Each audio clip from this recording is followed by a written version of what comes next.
Good afternoon and welcome to our CLE today on the topic of appealing managed care organization decisions, perspective and guidance from members and MCO Counsel, sponsored by the Administrative Law and Health Law sections of the Iowa State Bar Association.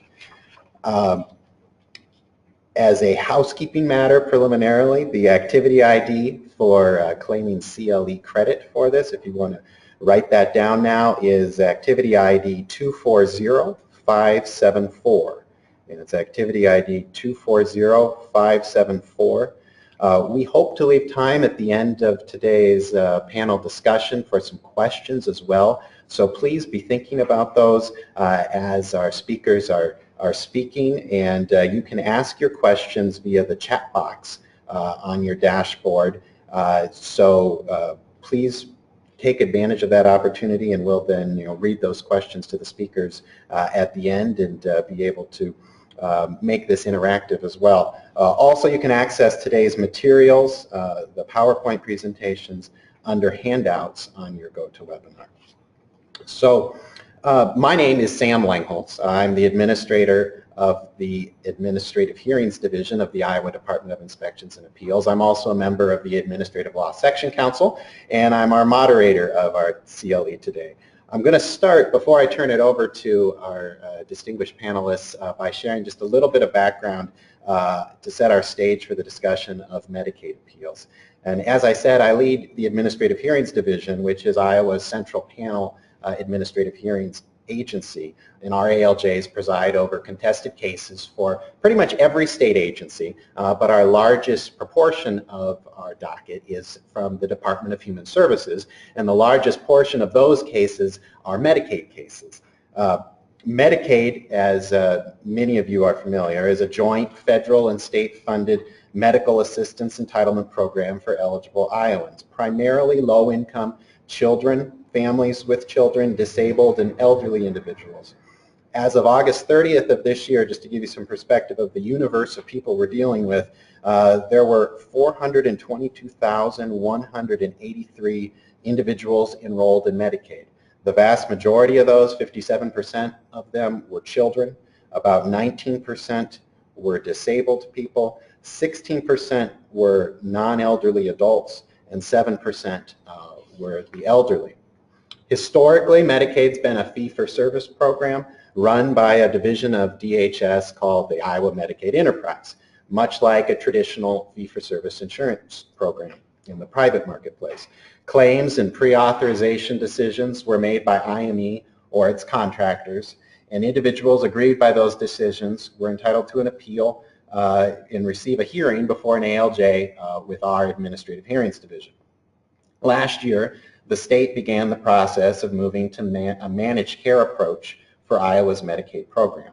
The idea behind managed care is that the state would contract with multiple managed care organizations, or MCOs, as we'll refer to them today, providing a set payment per Medicaid member enrolled with the MCO, rather than paying for each service on a fee-for-service basis. The MCOs, in turn, would provide their own customized managed care health plans to members, more similar to an HMO insurance plan in the private marketplace, with the idea that it would better manage cost, utilization of medical services, and the quality of medical treatment.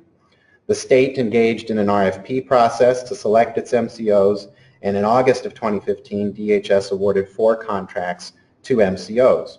After a procurement appeal process by several of the unsuccessful bidders for this RFP and a week-long hearing with about 40 or so attorneys, actually here in the Bar Association building where we're holding the CLE right now, and also presided over by the Administrative Hearings Division, one of those awards was rescinded, and DHS ultimately proceeded with contracting with 3 MCOs, AmeriGroup Iowa, Inc., AmeriHealth Caritas Iowa, Inc., and United Healthcare Plan of the River Valley.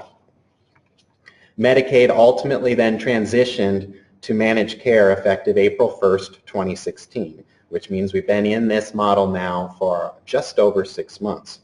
Since that time, the Administrative Hearings Division has actually seen a 30% reduction in our Medicaid appeals. We had averaged over the last 6 months, on average on a monthly basis, 193 Medicaid appeals, compared with the previous 6 months before that transition, about 300 appeals per month.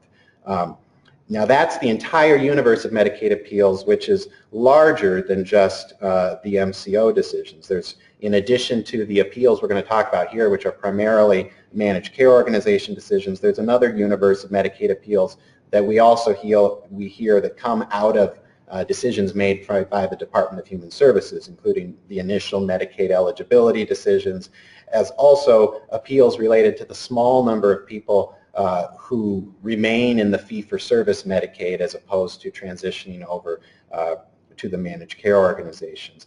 But just looking at the managed care organization appeals since April 1st, we've had 28 managed care organizations appeals come over to the Administrative Hearings Division.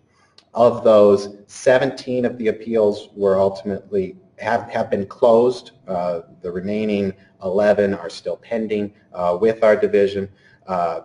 3 of those closed appeals resulted in a decision issued by the ALJ. The remaining, so the vast majority of cases that have come over so far were closed without an ALJ decision, either being dismissed by the department, withdrawn, meaning the appellant decided they no longer wanted to appeal, or abandoned where the appellant did not show up.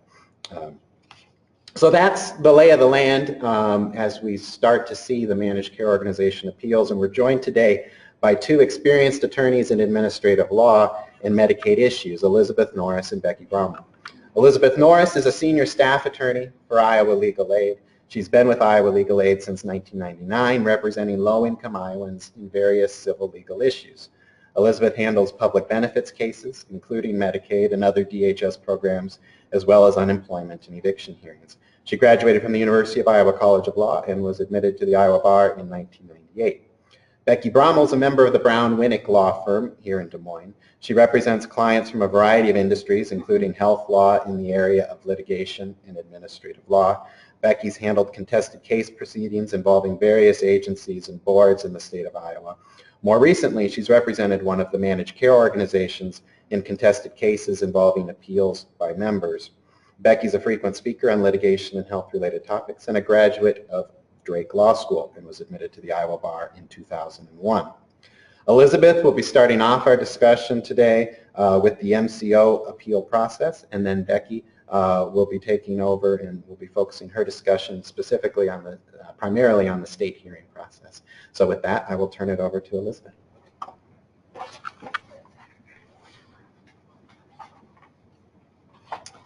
Thank you, Sam. Let's see here. Sorry. So managed care started. Sorry, having a little trouble here with the slides.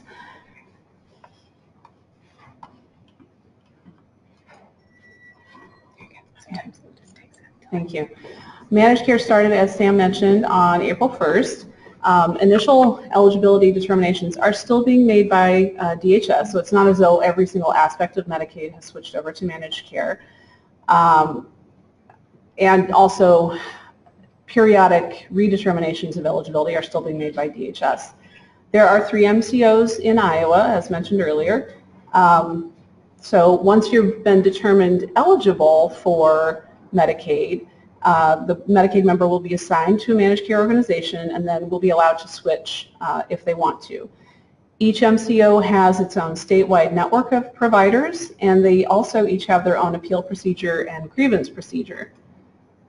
So what is it that managed care covers? They are covering a lot of the Medicaid population as well as a lot of the Medicaid programs. They cover long-term supports and services, so things like nursing home care and in-home care waiver services, SSI-related Medicaid, so individuals who are low-income and have a disability, or who are low-income and are over 65. The FMAP-related Medicaid, which is families, basically, prescription coverage, the Hawkeye program for children, and the Iowa Health and Wellness Program, which was Iowa's version of Medicaid expansion after the Affordable Care Act. Managed care Medicaid does not cover dental care. It also does not cover emergency Medicaid for undocumented individuals, presumptive eligibility for Medicaid, or the medically needy program, which is a program where if your income is too high, you basically get certified for about 2 months at a time for Medicaid, and that's not covered by managed care. So services and coverage groups that are not under managed care are referred to as fee-for-service. And, okay, what law applies to managed care appeals? So let's say you've gotten a decision from your managed care organization that you disagree with. You as an advocate will be looking at both federal and state law. So 42 CFR Part 438 deals with managed care. That's under CMS, so Centers for Medicaid and Medicare Services. Subpart F of Part 438 deals with the grievance and appeal system. And then under Iowa law, you've got 441 Iowa Administrative Code, Chapter 73, that was put into effect late last year. And 73.12 deals with appeals of managed care or organization actions. 73.13 deals with state fair hearings, and 73.15 deals with grievances. So I'm mentioning grievances briefly here. It's not really the topic of the day, but it is somewhat related. Also, I wanted to mention that the managed care organizations do have contracts with the state of Iowa, so that might be something you could look at as well. And there are member handbooks that contain some information about appeals. So what might be the grounds for an appeal of a managed care organization decision? The Iowa Administrative Code lays it out in 73.12 subsection 1. Reduction, suspension, or termination of a previously provided service. Denial or limited authorization of requested services, including the type or the level of service. So let's say you're getting some sort of home health care services or waiver services, and you think that you need 20 hours a week of some type of service, and the managed care organization says, no, we think you only need 10 hours or 15 hours. That would be something that you could file an appeal over. Denial in whole or part of a payment of a service, a failure to provide services in a timely manner, a failure to act within required time frames. So the managed care organizations do have certain time frames that they are supposed to follow, and if they don't, then you can file an appeal over that. And then this last one is rather specific. So if you're living in a rural area that only has one appropriate provider of a needed service, then you can appeal the denial of the enrollee's request to exercise their right to obtain services outside of the managed care's organization's network. Okay, so how do you file an appeal? First of all, most likely you're going to be getting something called a notice of action or adverse determination or something along those lines from your managed care organization. That's going to tell you that they are reducing, suspending, terminating previously provided service, or they're denying or limiting authorization of a requested service, or denying payment of a service. Sometimes you might not receive a notice of action. And those would be situations where there's a failure to provide services in a timely manner, a failure to act within the required time frames. For example, they are supposed to, send you a timely notice of action, and if they don't meet those deadlines, then that's a failure to act. They may or may not give you a written notice that you cannot go outside the MCO's network for that last section there. If you want to file an appeal, the code requires, well, you have to file first with the managed care organization, except for dental issues, because again, that's not under managed care. So which of the following can you appeal to a managed care organization? Just went over this. However, G and H are new down there, quality of care you receive from a provider or problems with your case manager. Those are actually things that would be subject to a grievance rather than an appeal.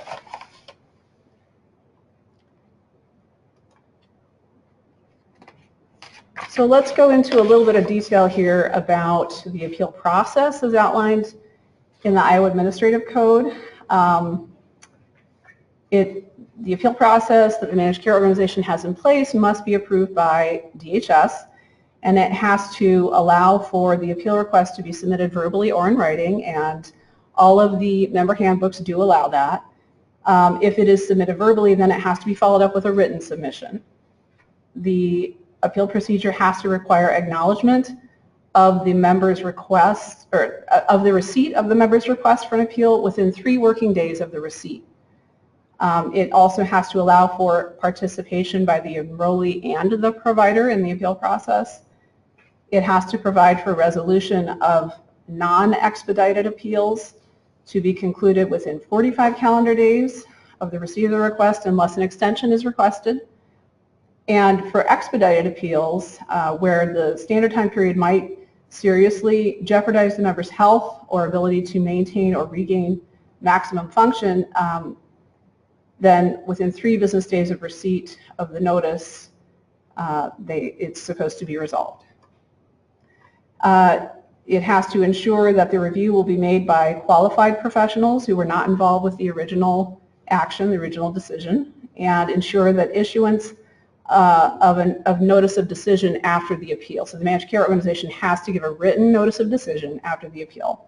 And those notices of decision have to contain information about the member's appeal rights with the department, meaning DHS, and also must contain adequate explanation of the action taken and the reason for the decision. So, let's see here. The expedited appeals, as I mentioned, if it's urgent, you can ask for an expedited appeal.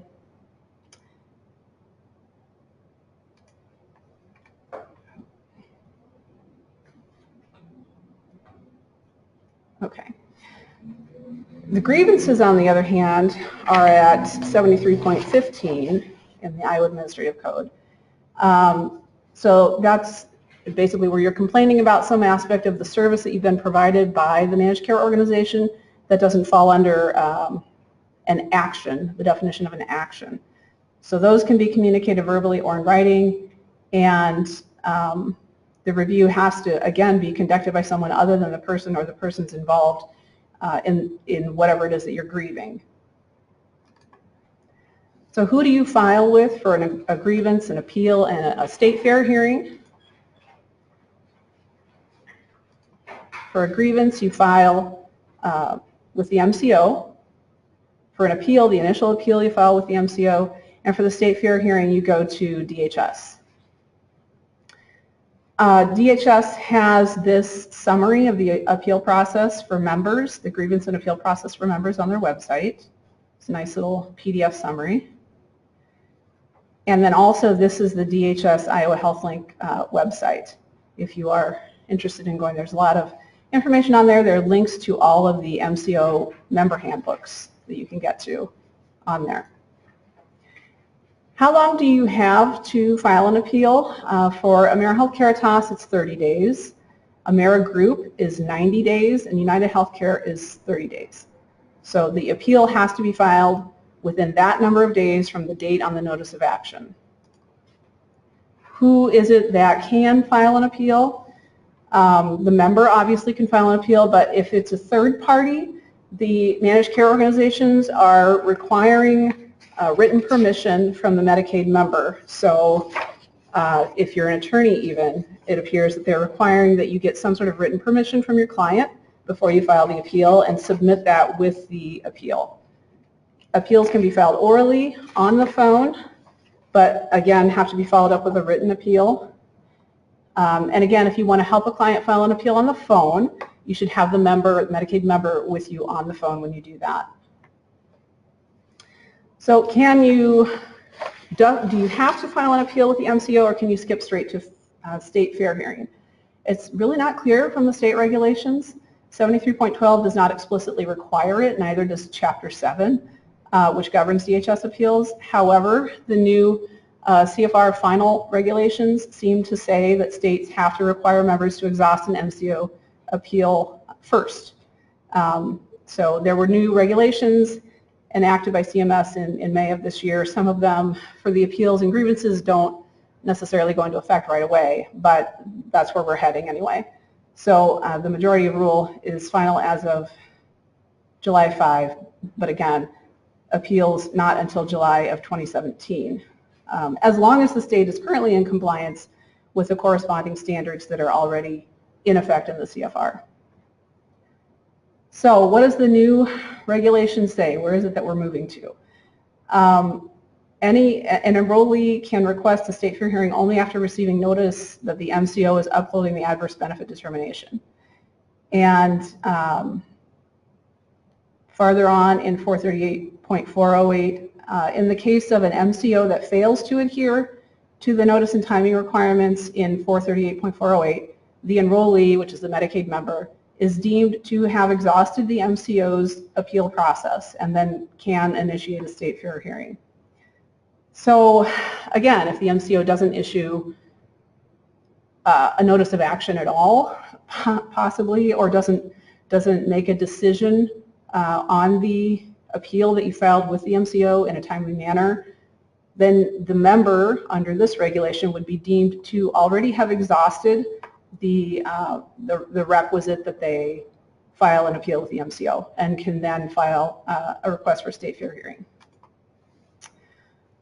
The current CFR section says for requirements for fair hearings, that the state has to permit the enrollee, the Medicaid member, to request a state fair hearing within a reasonable time period specified by the state, but not less than 20 days or in excess of 90 days from whichever the following date applies.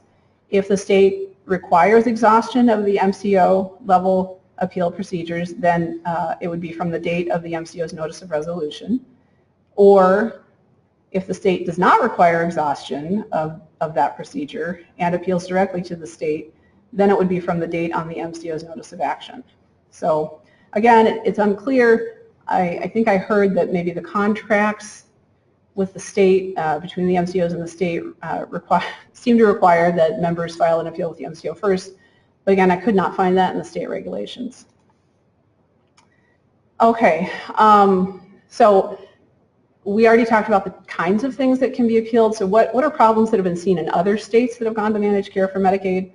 One would be a large reduction in the number of hours per week for home and community-based waiver services, being unable to find a provider that you need within your managed care network, a determination that someone no longer meets a level of care for a nursing facility or a Medicaid waiver program, and having to reschedule or forego possibly needed care because the procedure, medical procedure, has not been approved by the MCO. So why would the large reduction in the number of hours per week for home and community-based waiver services and maybe a determination that someone no longer meets the level of care for a nursing facility be issues? Why would managed care about that? Well, at least in Iowa, in 2013, Iowa spent nearly 50% of all of its Medicaid dollars on long-term supports and services, which includes nursing home care and waiver services. And in 2014, it was just over 50%. And between 2004 and 2009, Iowa's Medicaid spending on long-term supports and services increased by double-digit percentages. So that, if the managed care organizations are looking to save money, that's an area they're certainly going to look at. Excuse me. So due process, does it apply at the managed care level appeal? I argue yes. The managed care organization has to give you notice and an opportunity to request an appeal. You won't necessarily get a hearing, but if you look at the federal regulations and what it requires, it sounds an awful lot like a hearing. The managed care organization should be providing a copy of relevant documents so you can have a meaningful opportunity for an appeal and to submit information in support of your appeal. Because again, if they don't provide you that information, how are you going to know why they made the decision and what it is that you need to submit to support your side?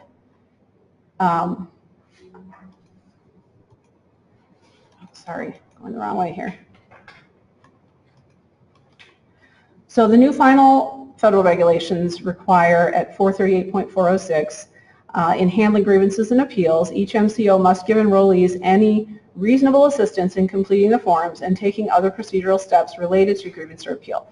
And that includes, but is not limited to, auxiliary aids and services upon request, interpreter services, toll-free numbers, things like that.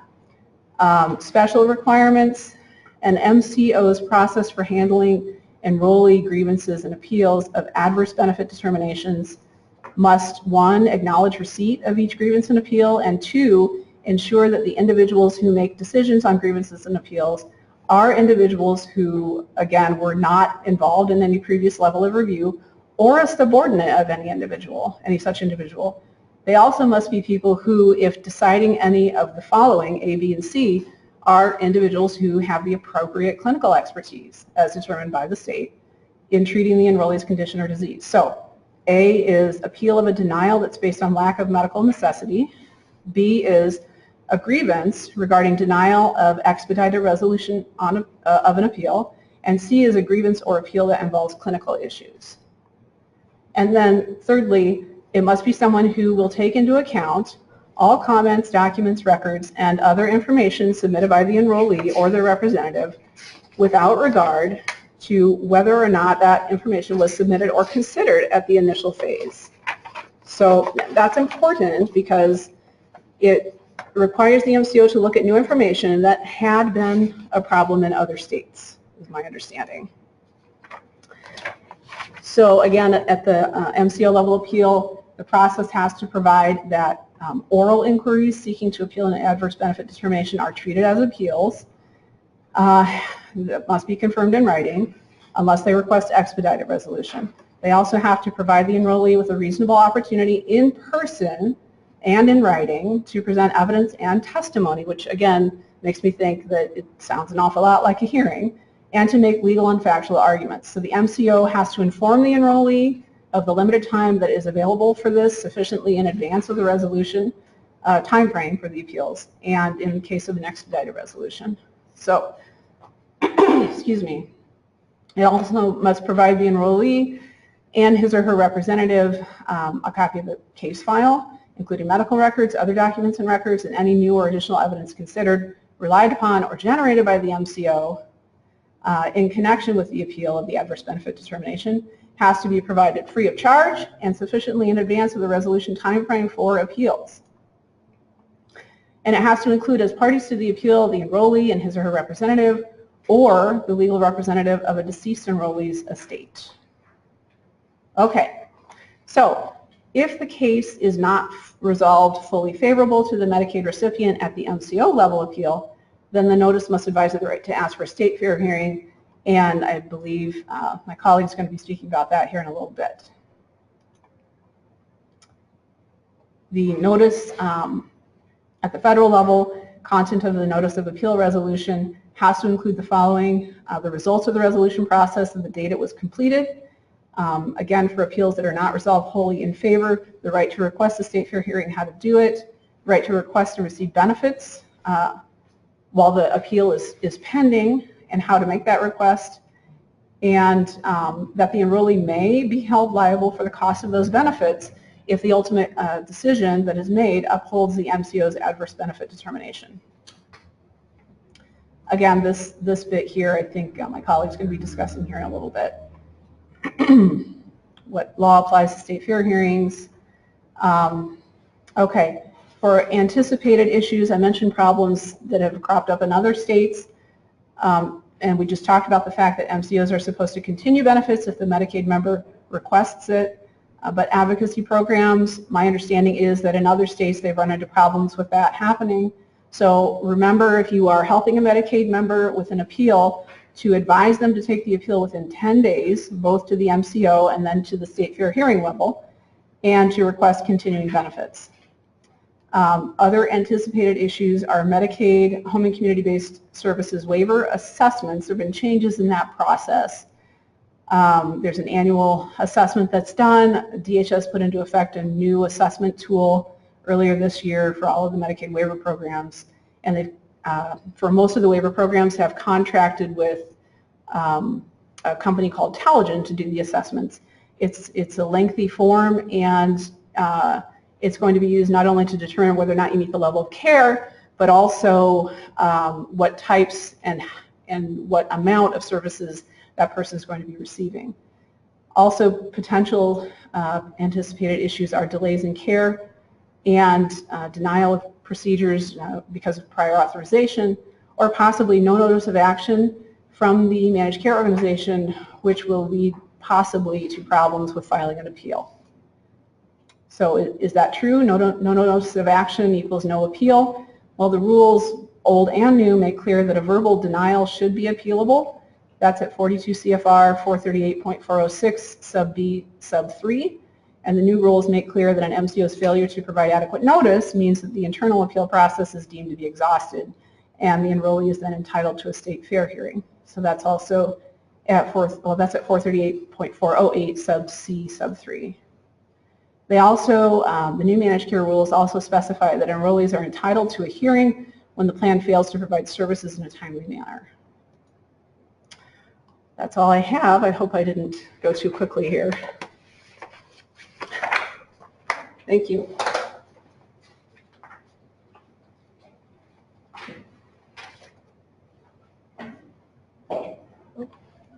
Can you pull this up? Sorry, we'll get my PowerPoint here. No? I'll let you fix it.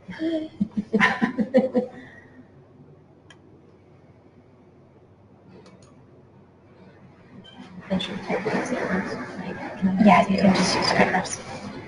Right. Thankfully for Christy, us attorneys don't have to learn how to do PowerPoints. We'll pull those up. As Elizabeth mentioned, I'm going to talk more specifically about the state fair hearing process itself. I have represented AmeriHealth in some of these hearings, and one of my colleagues at the firm is actually doing a majority of these hearings at this point. But I am familiar with the process, and for those of you who do administrative law, the process is pretty similar to any other contested case hearing, although things go a little faster. They're usually by telephone, and things just happen a lot quicker, and you're typically dealing with pro bono individuals on the other side. So those are a couple of major differences. The state fair hearing process begins once all the internal appeals that Elizabeth was talking about have been exhausted. The department, or IME, is still the one determining whether the appeal is ripe to go to the state fair hearing process, so they're the ones making the determination of whether the exhaustion has occurred or whether it doesn't need to occur because it's deemed to have been exhausted due to timing issues. So the MCOs are not even, at least from my level as the attorney, I'm not getting that information until we know for sure that the hearing is going forward. The first notice we have is notice of hearing.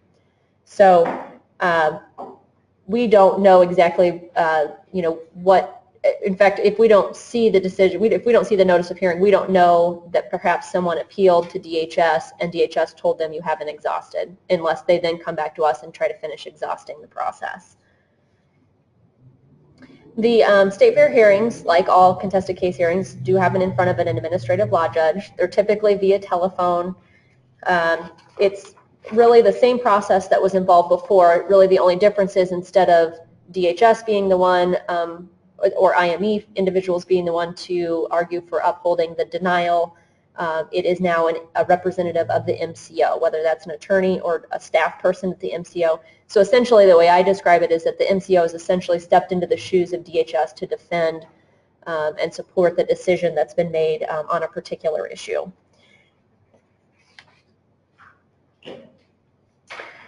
The state fair hearings, sure. Oh, did we lose something?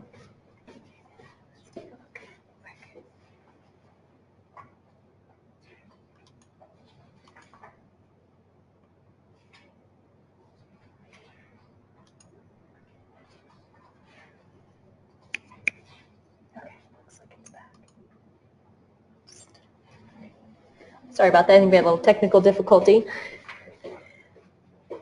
The state fair hearing process generally begins with an appeal summary, and the MCOs have been instructed that the appeal summary should be filed within 10 days of receiving the notice of appeal. And I say receiving, I mean actually the date of the notice of appeal, so it might sometimes be a day or two before we actually receive it.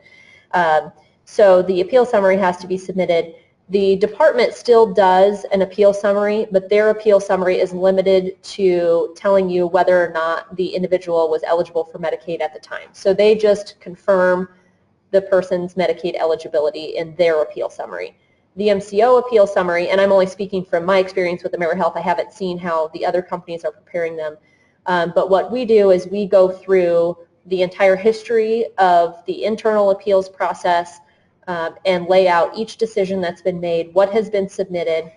All of the exhibits are provided as part of the appeal summary and referenced as Exhibit A, B, C, D, or 1, 2, 3, whatever the numbering system is.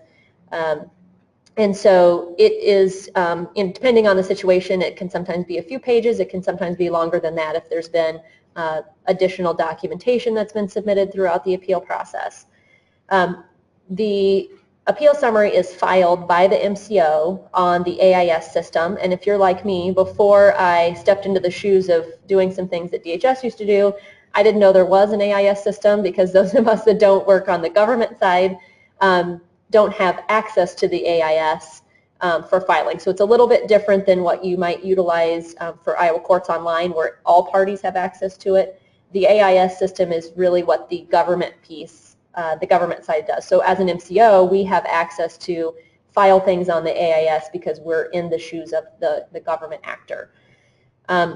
Because not everyone is on that, and even if non-government officials could be on the AIS filing system, we have a lot of pro bono individuals that are doing this, so they probably wouldn't have the ability or access to file on that system. So we're required to mail the appeal summary along with all of the exhibits to the appellant or the member, and also to the provider that is involved with their appeal. Sometimes the provider is the one that actually makes the appeal, and then it's just confirmed with the member that they understand that the provider has filed an appeal on their behalf or a state fair hearing request on their behalf. I know Elizabeth mentioned that there is some requirements about having those in writing. I think both the department and the MCOs have been fairly flexible on that to this point, because I know I have seen files where it's just a follow-up phone call to the member that says, hey, did you know your provider filed an appeal, and are you on board with that? So I don't know what the other MCOs are doing, but I know I've seen that in some of the files that we don't necessarily end up with a signed document. We do send it to them and ask them to return it. It's not always getting returned, but we do in some way confirm so that the member knows that there is this appeal going on, even if the provider actually did the work for them. And as I said, the appeal summary is going to be submitted with all of the exhibits, and all those exhibits are also given to the provider and the appellant or the member when we send out the appeal summary. And those are usually mailed, because that's what we have is a mailing address.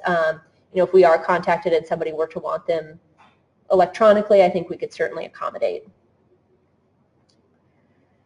The hearing itself is pretty typical for contested case hearings. It starts out with the ALJ reviewing and going through what they have in their file. That is a way for everybody who's on the phone, on the telephone hearing, to confirm that the judge has everything that you think the judge should have, and it also is a way to confirm that you have everything that the judge has, so that everybody has the same documentation that you're working from. Generally, the appeal summary and the exhibits themselves are just accepted into evidence at the beginning, so you don't have to go through, you know, admitting each exhibit throughout the hearing. That typically makes these hearings go a little quicker, assuming there's no objections. Obviously, if someone had an objection to one of the exhibits, that would get pulled out separately, and then you know, any necessary questions to lay foundation or otherwise to get that exhibit admitted would happen during the hearing. The hearings that I've been involved in, we've done some short opening statements. Each side gets to present their information. Often these are pro bono individuals, so they basically get to just tell their story, say what they want to say about the process.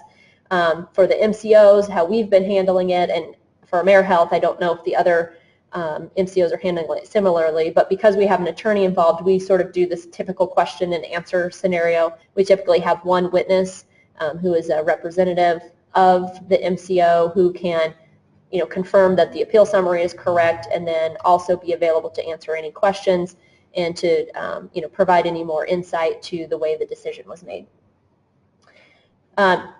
Interestingly, many of the MCO employees who are probably doing these appeals used to do these appeals for IME. They used to be employed by IME and handle the appeals. I know that's been my experience so far with some of the AmeriHealth witnesses, is that I know of at least 2 of them that used to do this for IME, so they're fairly familiar with the appeal process and the decision-making process.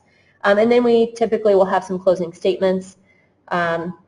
And usually those are short. Most of these cases are hinging on factual situations. There are some that have a legal bend to them in terms of interpreting a specific provision, or but generally they tend to just write on the facts. Once the hearing is completed, the ALJ closes the record and then will issue a proposed decision. And this is just like other contested case hearings. ALJs issue proposed decisions, not final decisions. If the appellant is unsuccessful in the proposed decision, so if the decision of the MCO is upheld, the appellant can appeal, and that appeal goes to the director of the department. Now, if the MCO receives an unfavorable decision, so their decision is reversed, their request goes to the Appeals Advisory Committee, and unless directly chosen by the director for his review. I'm not exactly sure what that process looks like because I haven't been through that yet. I don't know which ones the director would want to choose to see, but this is the process they set up for these type of appeals.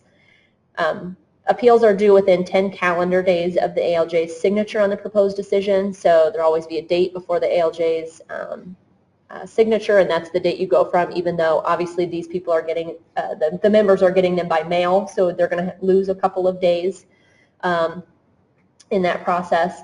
And then if you do appeal to the director, or if there's an appeal to the Appeals Advisory Committee, those groups would issue then a final decision, and then if you want to appeal a final decision, that falls under Iowa Code Chapter 17A, the regular judicial review filings.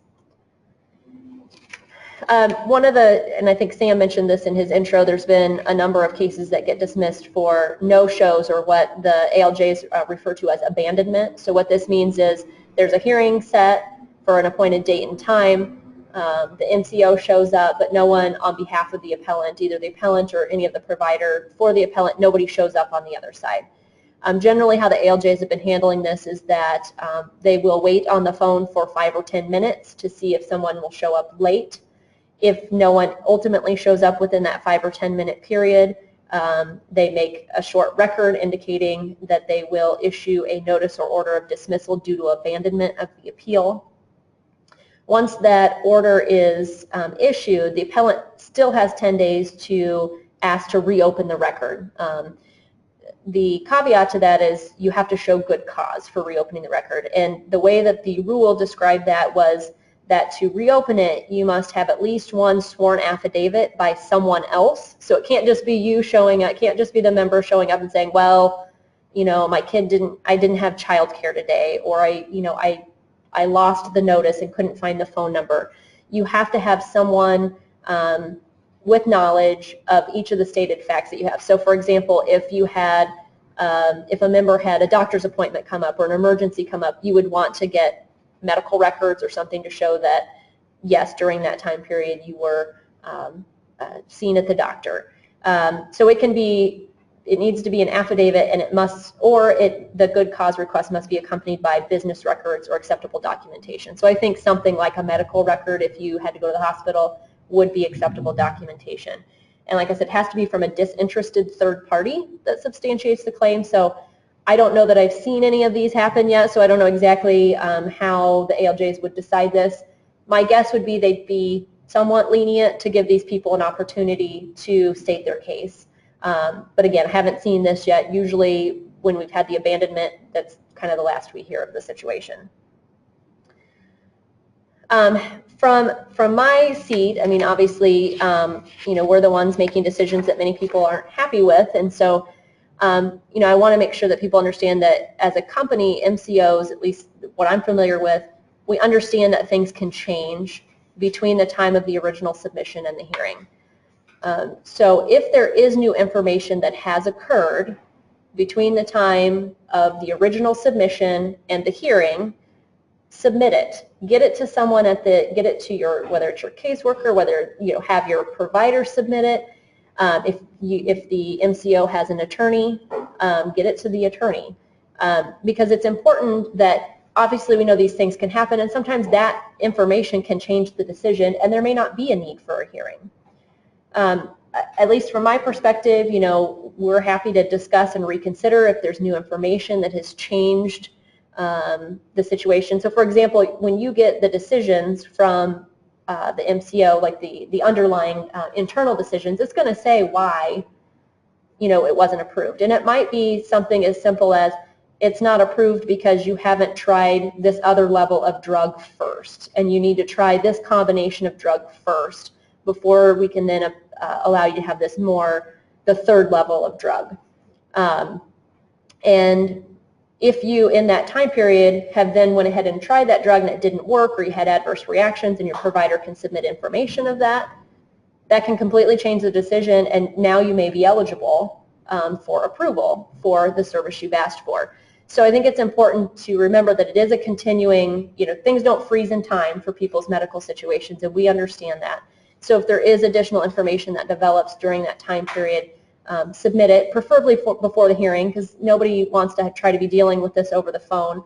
I did have that situation occur, and what we did was we agreed to continue the hearing and to have the member send us the information. Ultimately, with the new information, the request was approved, and then there ultimately the hearing just had to be dismissed because there was no need for the hearing, because what she had requested had been ultimately approved. So I think it's important for anybody assisting with a member to make sure you read those appeal summaries, and if you see that there are things missing or that don't make sense, reach out and let's all figure that out before the hearing, because then we may not need a hearing.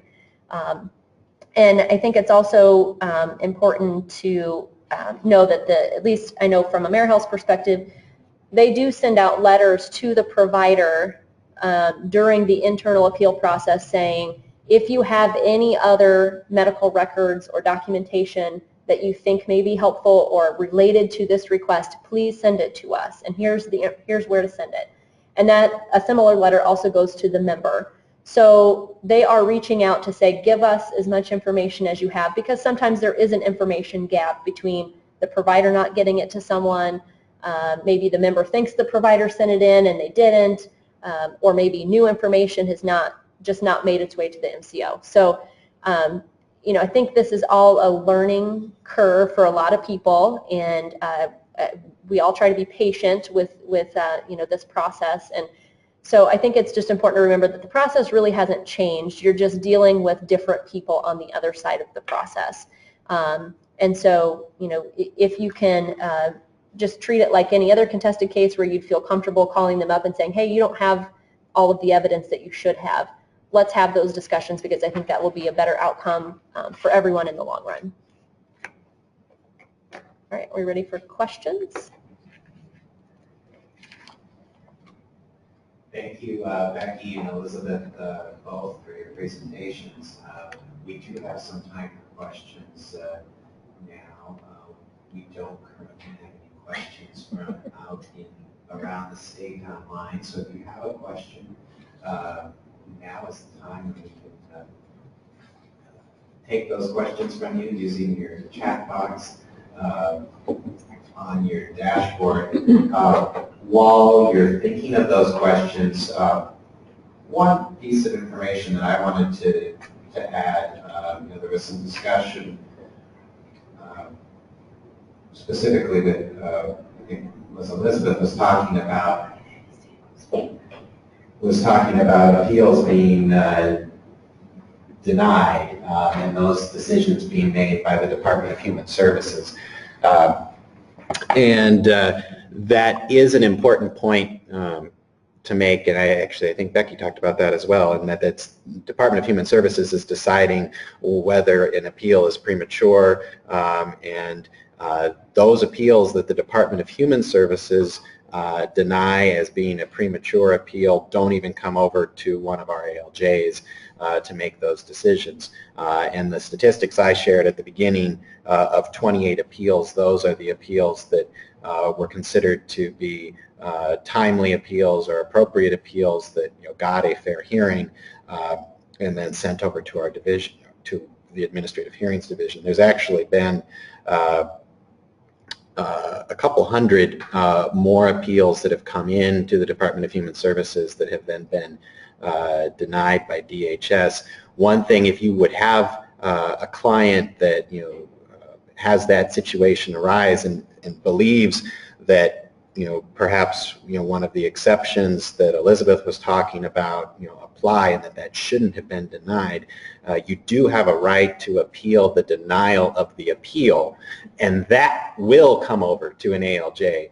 The initial decision by DHS is made by a worker in the appeals section of DHS, so within the Department of Human Service bureaucracy. But if you appeal the denial of your appeal, that creates a new contested case proceeding that will come over to be heard by an administrative law judge, may be set for a hearing, and then ultimately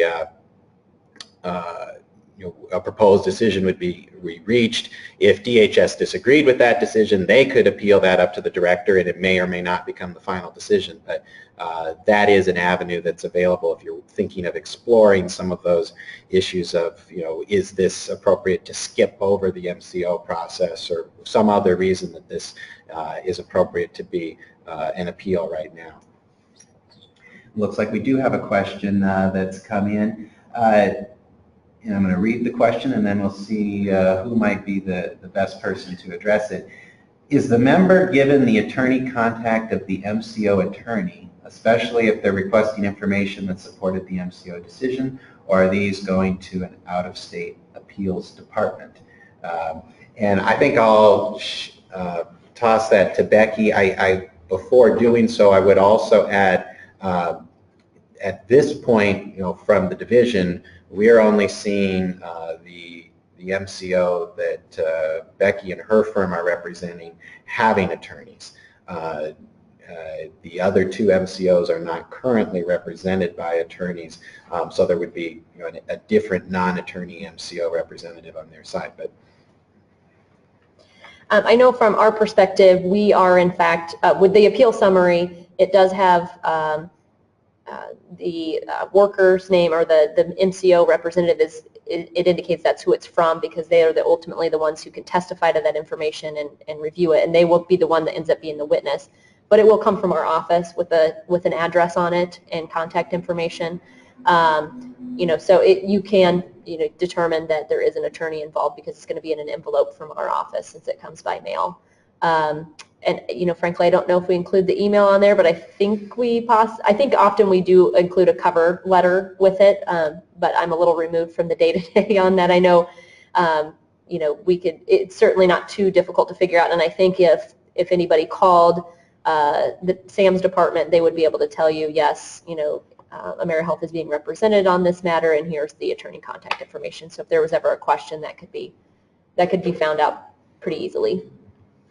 The one other thing that I could add with respect to that issue, and at the MCO stage beforehand, I can't really speak to that because our division's not involved in each of the processes, are very much internal there. But once you get to the state hearing process with DHS, if you submit something to our office, and we have information on our website, which is dia.iowa.gov. /AHD, and we have contact information, we have an email address, you can fax it, information that, if we get it into our office while there's a case pending with us, that will get it uploaded into the appeals information system, AIS, that will then blast it out to all of the other representatives of the MCO and to DHS. So that is one way that you can get it in. There's also, the documentation that you do get should have other contact information for how to have the information submitted. It looks like we have another question as well. Must the MCO provide a written decision to start the clock on appeals? May the written decision by the MCO be by an email or must it be on paper? Is a member entitled to notice of the MCO determination in writing?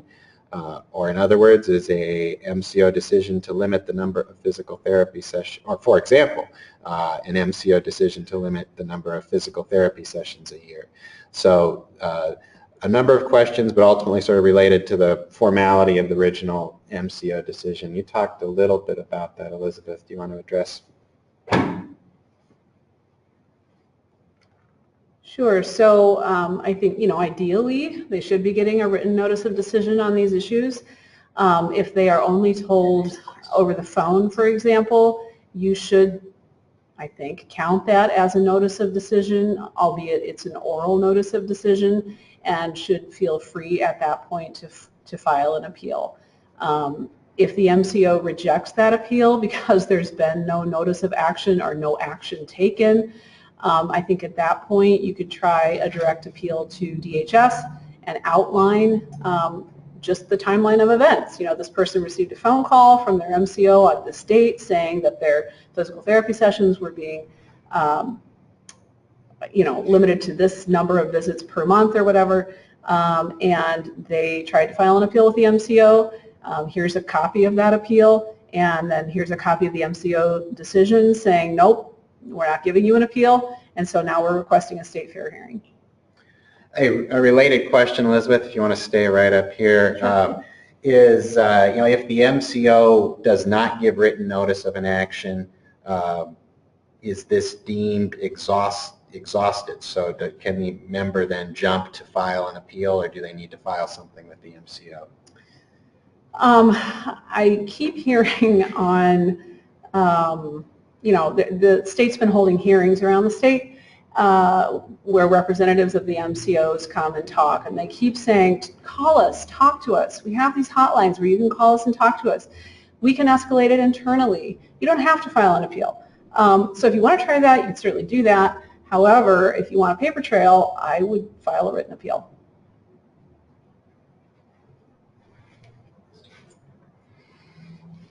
Any other questions? I have one or two related questions for you, Elizabeth. So if an attorney is interested in representing members, many of these people are low income and may not have resources, and so would likely be pro bono representation. Do you have any ideas of how they could get connected up with people who are needing representation?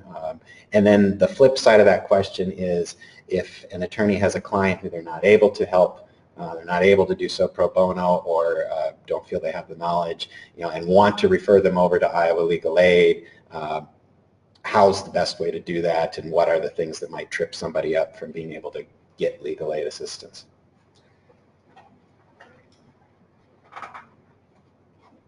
I should have brought our intake line information with me, but I'll give you our phone number to our Iowa City office if you want to refer clients there. It's an integrated phone system, so no matter what phone number they call, they can get through to the intake line.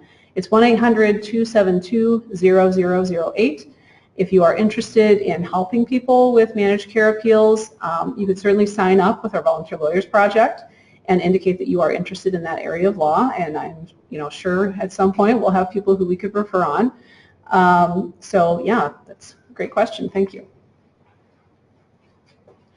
Well, we're to the end of our hour. We really appreciate you taking your time to join us for the CLE, and I appreciate Elizabeth and Becky for participating in this, as well as Christy for keeping our technology going smoothly, and the Administrative Law Section and Health Law Section councils for sponsoring this. So thank you all, and have a good rest of your Wednesday.